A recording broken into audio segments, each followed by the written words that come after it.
Friends, DPS YouTube channel पर आपका स्वागत है। अपना कारक पाठन चल रहा था। कारक पाठन में तृतीय विभक्ति तक अपन पढ़ लिए थे। अब आज का अपना प्रकरण है चतुर्थी विभक्ति अर्थात संप्रदान कारक।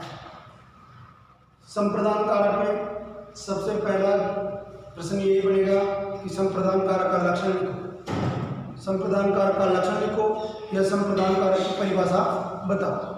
तो अपने को सबसे पहले संप्रदान कारक का अगर लक्षण या परिभाषा पूछे तो अपने को लिखना है कर्मणा यम विप्रेति ससंप्रदानम। कर्मणा यम विप्रेति ससंप्रदानम। ये सूत्र कह रहा है कि कर्ता दान क्रिया के द्वारा, कर्ता दान क्रिया के द्वारा, दान क्रिया के द्वारा जिसको संतुष्ट करना चाहता है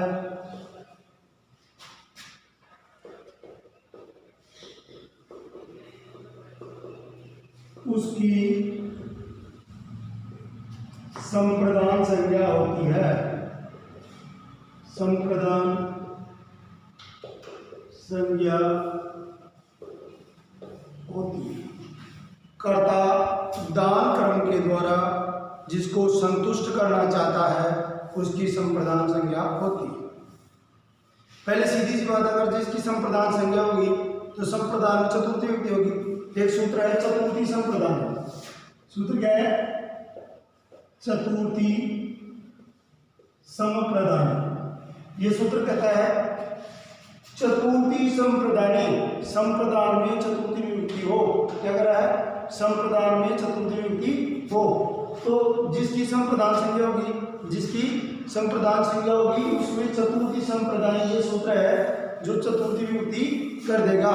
और चतुर्थी विभक्ति करेगा तो जैसे राम में चतुर्थी हुई रामाय बन जाएगा, गणेश में चतुर्थी हुई तो गणेशाय बन जाएगा।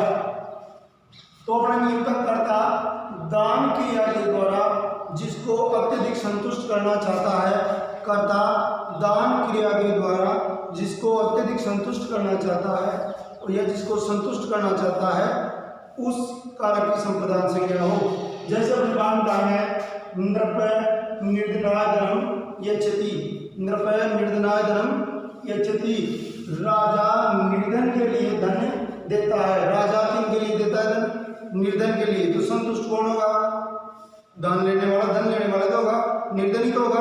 तो निर्धन शब्द है, इसमें कौन सी विभक्ति हो गई? चतुर्थी। कैसी हुई? कर्मणा एवं विप्रेति से संप्रदान सूत्र के द्वारा इसकी संप्रदान संज्ञा हो गई और चतुर्थी संप्रदान सूत्र से क्या होगी? चतुर्थी विभक्ति हो गई। और निर्धन अकारांत है। निर्धन क्या है? अकारांत अंत में है और राम के अंत में है तो रामाय बनता है, वैसे ही इधर क्या बन जाएगा? निर्धनाय बन जाएगा। तो निर्धनाय क्या अंडरलाइन आएगा? अपने जगह विभक्ति लिखो तो विभक्ति बताएंगे चतुर्थी। विभक्ति कौन सी बताएंगे? चतुर्थी। विभक्ति चतुर्थी बता देंगे। फिर दूसरा प्रश्न है कारण लिखो। कारण क्या लिखेंगे? दानार्थे या धातो योगी। दानार्थे या धातो योगे। अब कौन से शब्द में है? निर्धन शब्द में है तो निर्धन शब्द है, निर्धन शब्द है और निर्धन शब्द से संप्रदान संज्ञा बोलती। संप्रदान संज्ञा होगी। फिर अगर इसको और बढ़ाना चाहते हैं तो लिखेंगे तथा च चतुर्थी संप्रदान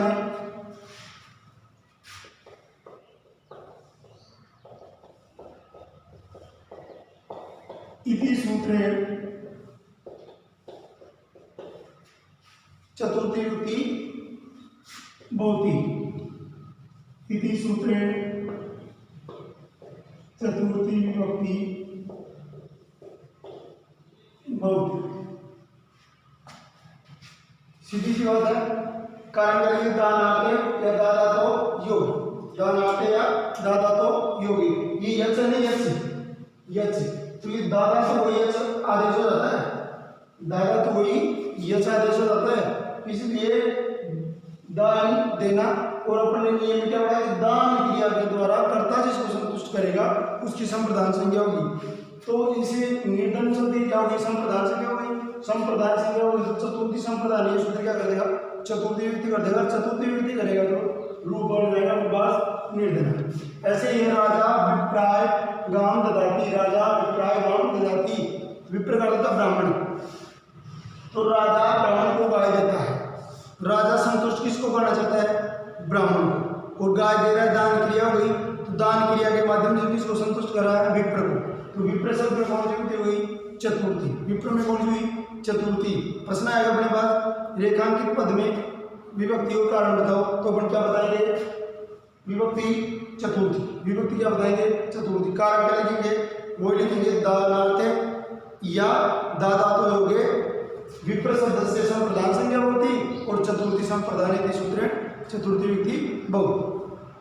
अगला उदाहरण है, बालक स्वयं काय ददाती, ददाती दादा तो वो दान तो है, दान देना, तो स्वयं मित्राय में कौन सी व्यक्ति है, चतुर्थी। कारण क्या लेंगे, वही दादा तो हो गए या दानार्थ योग लिख देंगे, कोई दिक्कत। और स्वयं मित्र शब्द में चतुर्थी व्यक्ति कर देंगे, और ये अपना कर्मणायम प्रयत्न संप्रदान सूत्र की तीनों उदाहरण हो गए। और प्रश्न आ जाए संप्रदान कारक का लक्षण लिखो, तो क्रमणायम प्रयत्न से संप्रदान भी लिखना है, और इन तीनों में से कोई सा भी एक उदाहरण लिखना है। अगला नियम है संप्रदान कारक चतुर्थ रुचार्था नाम प्रियमान। क्या है, रुचार्था नाम प्रियमान है। ये क्या कहता है कि रुचि अर्थ वाली धातु में, रुचि अर्थ वाली धातुओं में जो प्रियमान हो उसकी संप्रदान संज्ञा होती है। प्रियमान यानी जो इच्छित हो, पसंद हो, उसकी क्या होती है, संप्रदान संज्ञा। जैसे रुचि अर्थ वाली धातुओं के योग में इसका क्या है, रुचि अर्थ वाली धातुओं के योग में जो प्रियमान हो उसकी संप्रदान संज्ञा हो।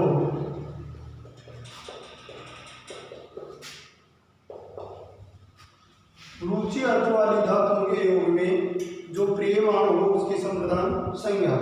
संप्रदान संज्ञा हो जाएगी चतुर्थी संप्रदान सूत्र से चतुर्थी व्यक्ति हो जाएगी। और प्रियमान का आपको बता दें जो पसंद हो, इच्छित हो, इसका उदाहरण है भक्ताय रामायणम रोचती, भक्ताय रामायणम रोचती, भक्ताय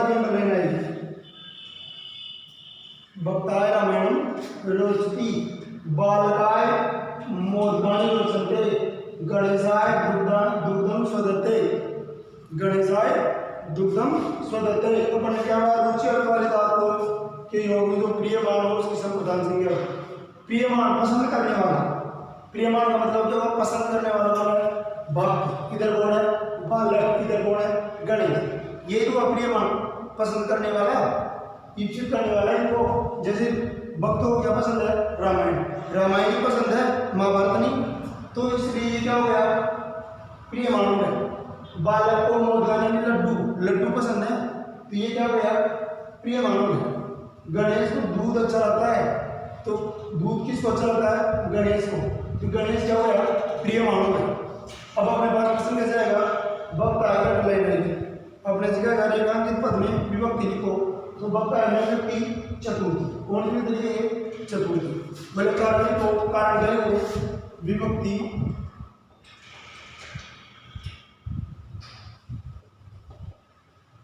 चतुर्थी। कारण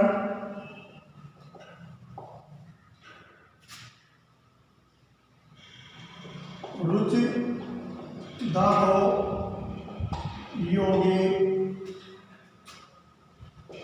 भक्त शब्दे चतुर्थी विभक्ति बहु। रुचि धातु योगे भक्त शब्दे चतुर्थी विभक्ति बहु।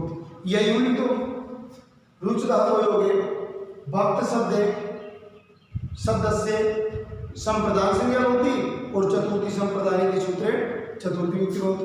ऐसे हो जाए दोनों में कोई सा एक कारण लिख देंगे। तो देखो भक्त शब्द चतुर्थी युक्ति हुई तो भक्त आएगा, विभक्ति चतुर्थी होगी, कारण उच्च धातु होगे, भक्त शब्द चतुर्थी युक्ति होती। ऐसे ही दूसरा कारण है बालकाय मोदकानी रोचन, बालकाय मोदकानी रोचन पे। तो अपने जगह बालकाय में विभक्ति कौन सी है तो विभक्ति बताएंगे चतुर्थी। कारण के लिए कारण रोचन रुचता तो ना, तो वही बता दे कारण रुचता तो हो गए बालक शब्द चतुर्थी युक्ति बहुती, रुचता तो हो गए बालक शब्द चतुर्थी युक्ति बहुती। यही लिख देंगे इसको, रुचता तो हो गए बालक शब्द से संप्रदान संज्ञा बहुती और चतुर्थी संप्रदान के सूत्र चतुर्थी युक्ति बहुती। अगला उदाहरण गणेश दुग्धम सूत्र। गणेश को दूध या गणेश को दूध अच्छा लगता है तो गणेश में विभक्ति कौन सी है चतुर्थी, विभक्ति चतुर्थी लिख दें।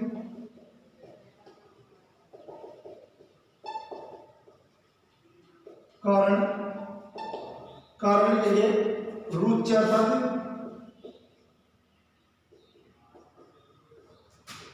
स्वद धातु हो गए,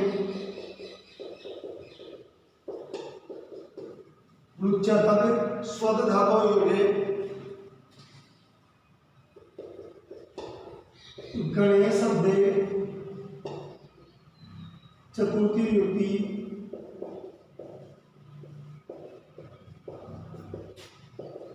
बहुती, रुच्यर्थक स्वद धातु हो गए। रुच्यर्थक स्वद यानी स्वादिष्ट अच्छा, रुच्यर्थ हो गए तो रुच्यर्थक स्वद धातु हो गए।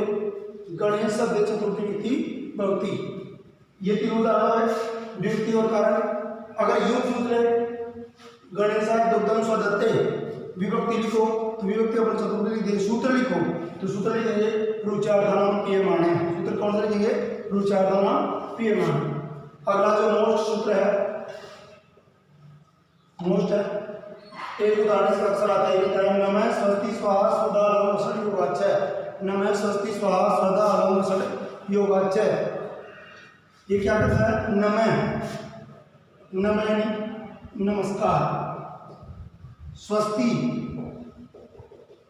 स्वस्ति यानी कल्याण, स्वाहा स्वाहा यानी आहुति, स्वदा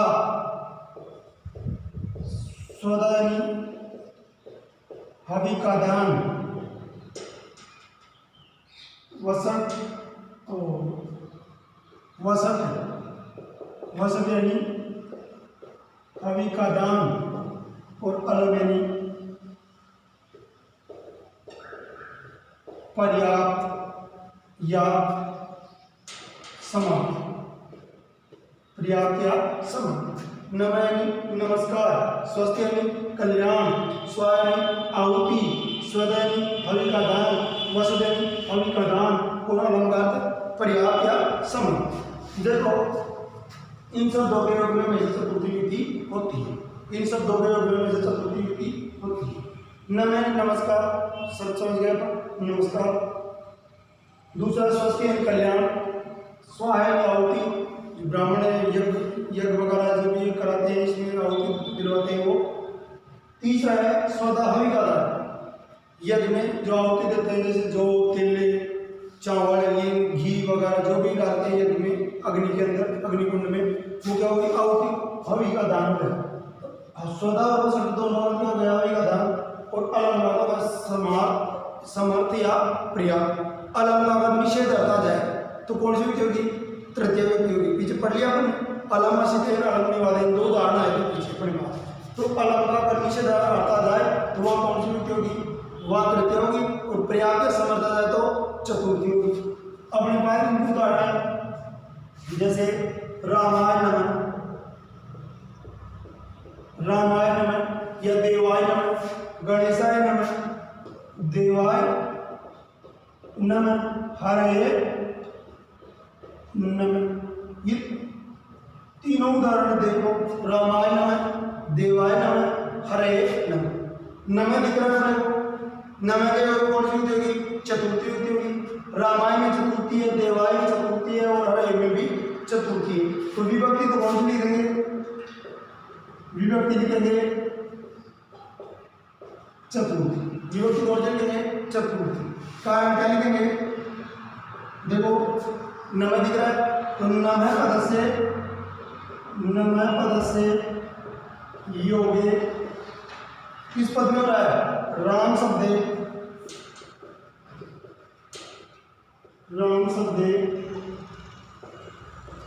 चतुर्थी विभक्ति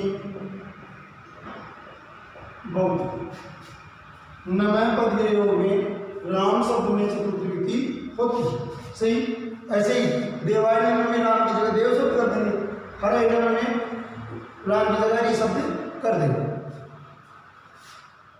ये ध्यान रखना, अगर नमः के साथ कोई क्रिया जुड़ी हुई हो, नमः के साथ अगर कोई क्रिया जुड़ी हो, नमः की जगह अगर नमस्कार होती है तो वहाँ हमेशा द्वितीय विभक्ति चतुर्थी विभक्ति नहीं होती। नमः की जगह अगर क्रिया जुड़ी हुई साथ में हो, जैसे आ जाए रामाय नमस्कार होती,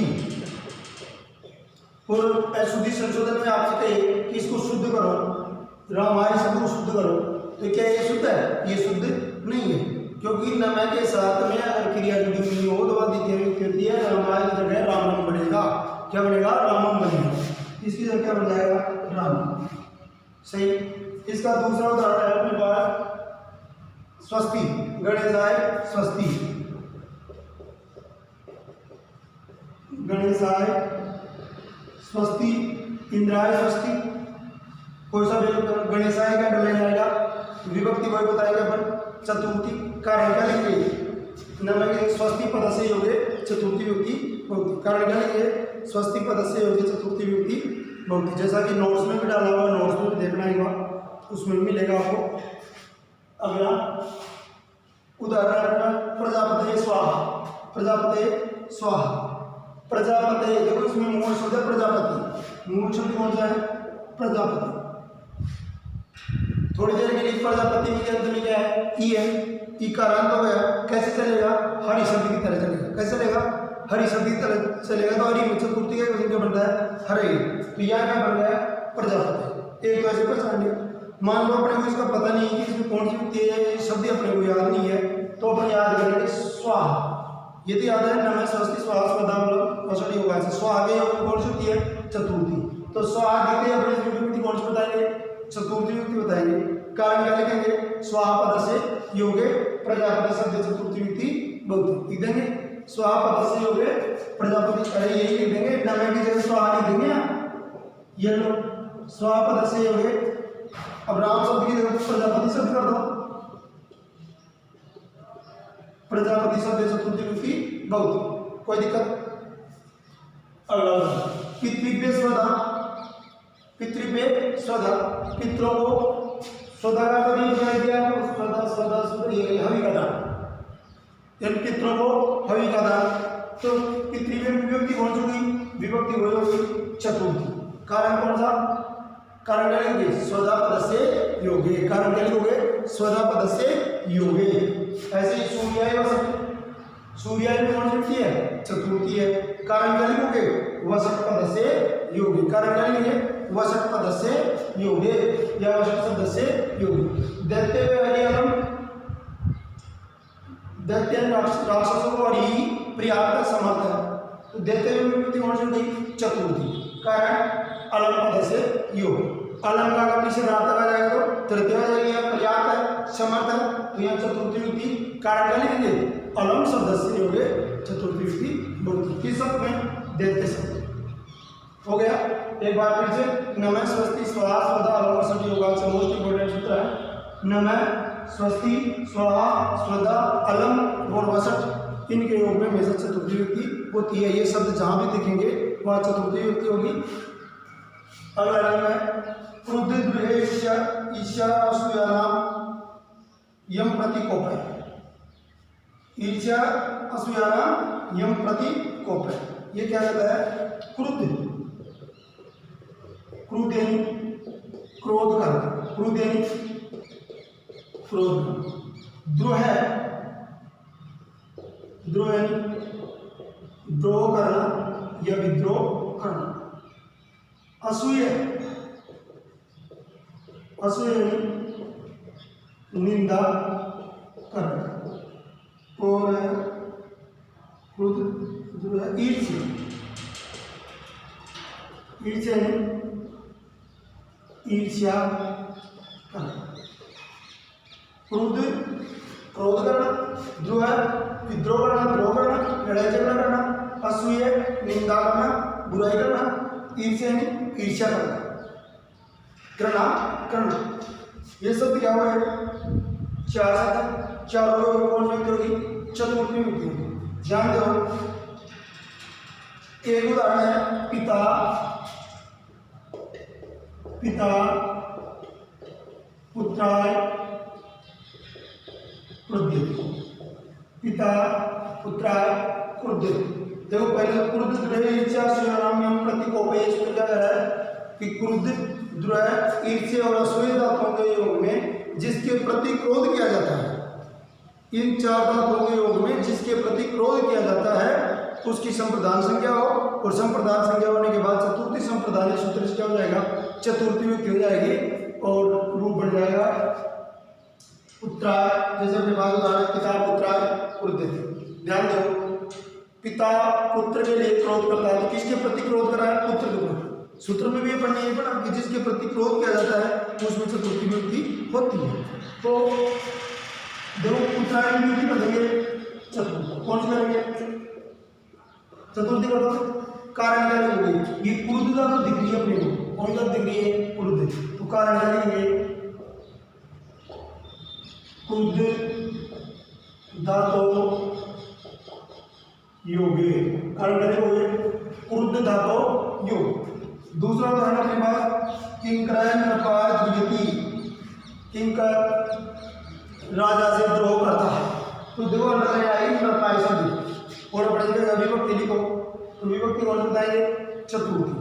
विभक्ति कौन सी बताओगे? यही चतुर्थी, अभी चतुर्थी। कारण क्या लिखोगे? द्रुयति में द्रोह धातु दिख रही है, तो कारण क्या लिखोगे? द्रोह धातु योगे, क्रुद्ध की जगह द्रोह धातु योगे। अगला उदाहरण है दुर्जन है सज्जनाय स्थिति, दुर्जन सज्जन से ईर्ष्या करता है, तो सज्जन आएंगे अंडरलाइन आएगा, अपने जगह विभक्ति लिखो, तो विभक्ति कौन सी लिखेंगे? चतुर्थी। कारण लिखो ईर्ष्यति, ईर्ष्या दिख रहा है, ईर्ष्या धातु योग, ईर्ष्या धातु योग, ये कारण हो जाएगा। ऐसे निंदा करने का उदाहरण जो बुक में भी दे रखा है, दे देता है कृष्णाय असूयति, ऐसे कृष्णाय के अंडरलाइन आएगी और विभक्ति चतुर्थी, कारण असूय पद से योग। अगर योग पूछ ले किंकर नृपाय द्वियति, विभक्ति लिखो तो विभक्ति बदलना चतुर्थी, सूत्र लिखो तो क्रुद्ध द्रोह ईर्ष्या असूय नाम एवं प्रतिकोप है, ये सूत्र अपने लिख देंगे। तादर्थे चतुर्थी वाच्य, अगला नियम क्या है? तादर्थे चतुर्थी वाच्य। ये क्या कहता है कि जिस प्रयोजन से कोई क्रिया की जाए तो उस प्रयोजनवाची शब्द में चतुर्थी व्यक्ति होती है। तादर्थे चतुर्थी वाच्य वार्तिक है। वार्तिक क्या होता है? देखो पाणिनि ने सूत्र लिखे, उनके बीच में वार्तिक भी है, महाभाष्य भी है। तो वार्तिक उक्तानुक्त दुरुक्तानाम चिंता यत्र प्रवर्तते, यानी उचित अनुचित की जहाँ पर चिंता की जाए, उचित अनुचित के बारे में जहाँ पर विचार किया जाए उसको वार्तिक कहते हैं। तो तादर्थे चतुर्थी वाच्य ये वार्तिक क्या कहती है कि जिस प्रयोजन के लिए कोई क्रिया की जाए तो उस प्रयोजनवाची शब्द में चतुर्थी व्यक्ति होती है। जिस प्रयोजन के लिए कोई क्रिया की जाए तो उस प्रयोजनवाची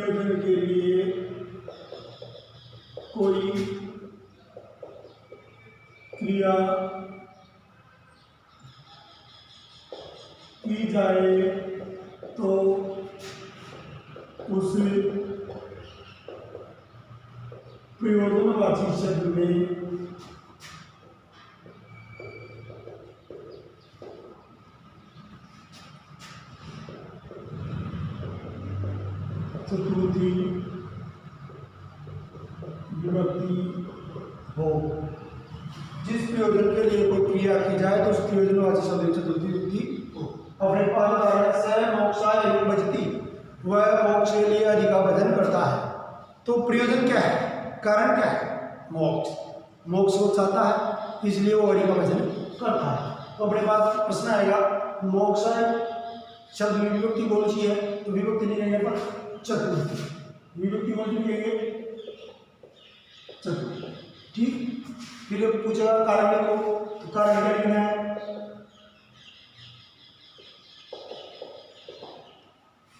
प्रयोजनवाची शब्द से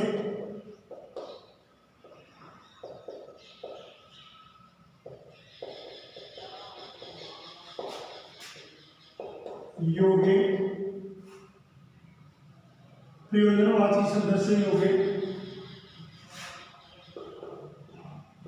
मोक्ष शब्द चतुर्थी विभक्ति दो। प्रयोजनवाची शब्द से हो गए मोक्ष शब्द चतुर्थी विभक्ति दो। दूसरा है बालक दूधाय करने की, बालक दूध के लिए रोता है, बालक दूध के लिए रोता है। तो प्रयोजन क्या है, रोने का कारण क्या है, दूध। तो दूध क्या हो गया, प्रयोजनवाची शब्द हो गया। तो विभक्ति कौन सी जाएगी, चतुर्थी। तो दूधाय के अंडरलाइन आएगी, अपने जगह रहेगा कि विभक्ति बताओ, तो विभक्ति कौन सी बताएंगे, वही चतुर्थी। कारण को कारण यही लिखेंगे, प्रयोजनवाची शब्द से हो गए मोक्ष शब्द की जगह रहेंगे दुग्ध, मोक्ष की जगह रहेंगे दुग्ध शब्द चतुर्थी विभक्ति बहुत। अगला उदाहरण है काव्यम यश से भवति, काव्य यश के लिए होता है, तो यश से क्या अंडरलाइन आएगी, अपने जगह विभक्ति लिखो, तो विभक्ति चतुर्थी, विभक्ति कौन सी बताएंगे, चतुर्थी। बोले कारण को, कारण वो बताएंगे प्रयोजनवाची शब्द से योगी। कोई काव्य किस लिए लिख रहा है, वो यश के लिए लिख रहा है, तो वही लिखेंगे प्रयोजनवाची शब्द से योगे मोक्ष और दुग्ध, इन दोनों को डाल देंगे और यह शब्द लिखेंगे यश। ठीक, यशस, यशस शब्द। अगला नियम है स्प्रेय इच्छित है, स्प्रेय धातु के योग में, स्प्रेय धातु के योग में जो ईप्सित होता है उसकी संप्रदान संज्ञा होती है। स्प्रिय धातु के योग में जो ईप्सित होता है उसकी संप्रदान संज्ञा होती है। स्प्रिय धातु के योग में जो ईप्सित होता है उसकी संप्रदान संज्ञा होती है। देखो बालक पुष्पा स्प्रियति, देखो स्प्रिय दिख रहा है, स्पष्ट दिख रहा है, अपन ने पढ़े स्प्रिय धातु के कौन सी होगी, चतुर्थी विभक्ति होगी। संप्रदान संज्ञा होगी, चतुर्थी संप्रदान है, चतुर्थी हो जाएगी, बात वही है। तो वो क्या है, पसंद है, तो विभक्ति चतुर्थी, विभक्ति चतुर्थी। कारण लिखेंगे, कारण लिखेंगे स्प्रिय धातु योगे पुष्प शब्द चतुर्थी विभक्ति। स्प्रिय धातु के योग में पुष्प शब्द के अंदर चतुर्थी विभक्ति होगी, या इसको यूं लिख दो, स्प्रिय धातु योग पुष्प शब्द से संप्रदान संज्ञा होती तथा चतुर्थी संप्रदान के सूत्र चतुर्थी विभक्ति बहुत। कैसे तरीके से लिख दो। अगला अपना नियम है धारेलु उत्तमन है, धारेलु उत्तमन। देखो उत्तमन क्या होता है, तो धारेलु उत्तमन, उत्तमन का होता है ऋणदाता, उत्पन्न का क्या हो गया, ऋण धातु। ध्रिय, ध्रिय धातु होता है धारण, ध्रिय का क्या हुआ, धारण कर। ध्रिय में ध्री धा धातु क्या जाता है, धारण के ध्री धातु में पोषण, धा धातु में ध्री है, ये का लोप हो जाएगा और ध्री बच जाएगा। तो ध्री धातु के योग में जो उत्पन्न हो यानी ऋण देने वाला हो उसकी संप्रदान संज्ञा होती है, और संप्रदान संज्ञा हो गई तो चतुर्थी विधि स्वाभाविक है। देखो देवदत्त यज्ञदत्त के लिए सतम गाय यानी 100 रुपये धारण करता है, तो ये यज्ञदत्त नहीं यज्ञदत्त, ये क्या हो गया ऋणदाता, उत्तमण हो गया, क्या हो गया उत्तमण। अपने प्रश्न कैसे करें, अपने प्रश्न यज्ञदत्त है, विभक्ति कौन सी है, तो हम बताएंगे चतुर्थी, विभक्ति कौन सी बताएंगे चतुर्थी। पहले कारण लिखो, कारण क्या लिखेंगे, द्विधातु योगे, द्विधातु योगे यज्ञदत्त शब्दे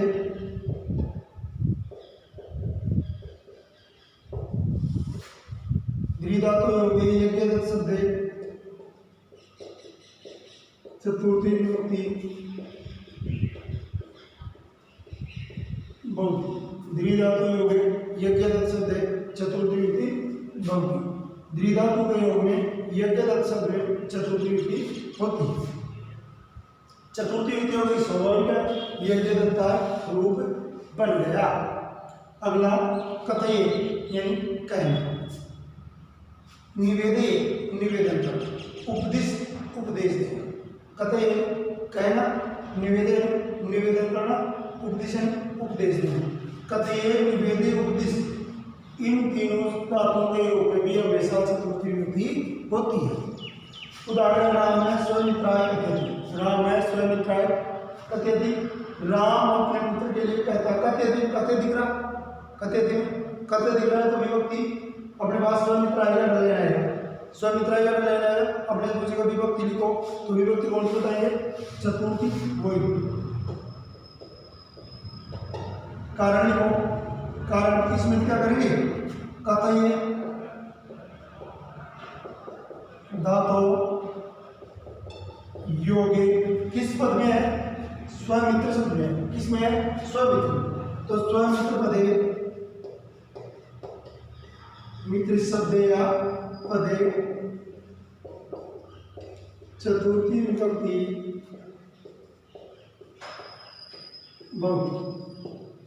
स्वमित्र शब्द चतुर्थी विभक्ति बहुवचन। अगला है शिष्य गुरुवे निवेदित, शिष्य गुरुवे निवेदित। देखो निवेदे देख रहा, निवेदे भी आपको कौन सी होती है चतुर्थी होती है, तो गुरुवे क्या लेना आएगा, वैसे तो गुरु शब्द भी याद है लेकिन निवेदे को देख करके अपन बता सकते हैं इसमें कौन सी होती है चतुर्थी। कारण वही कथय के कौन क्या लिखेंगे निवेदे, कथय लिखेंगे क्या लिखेंगे निवेदे।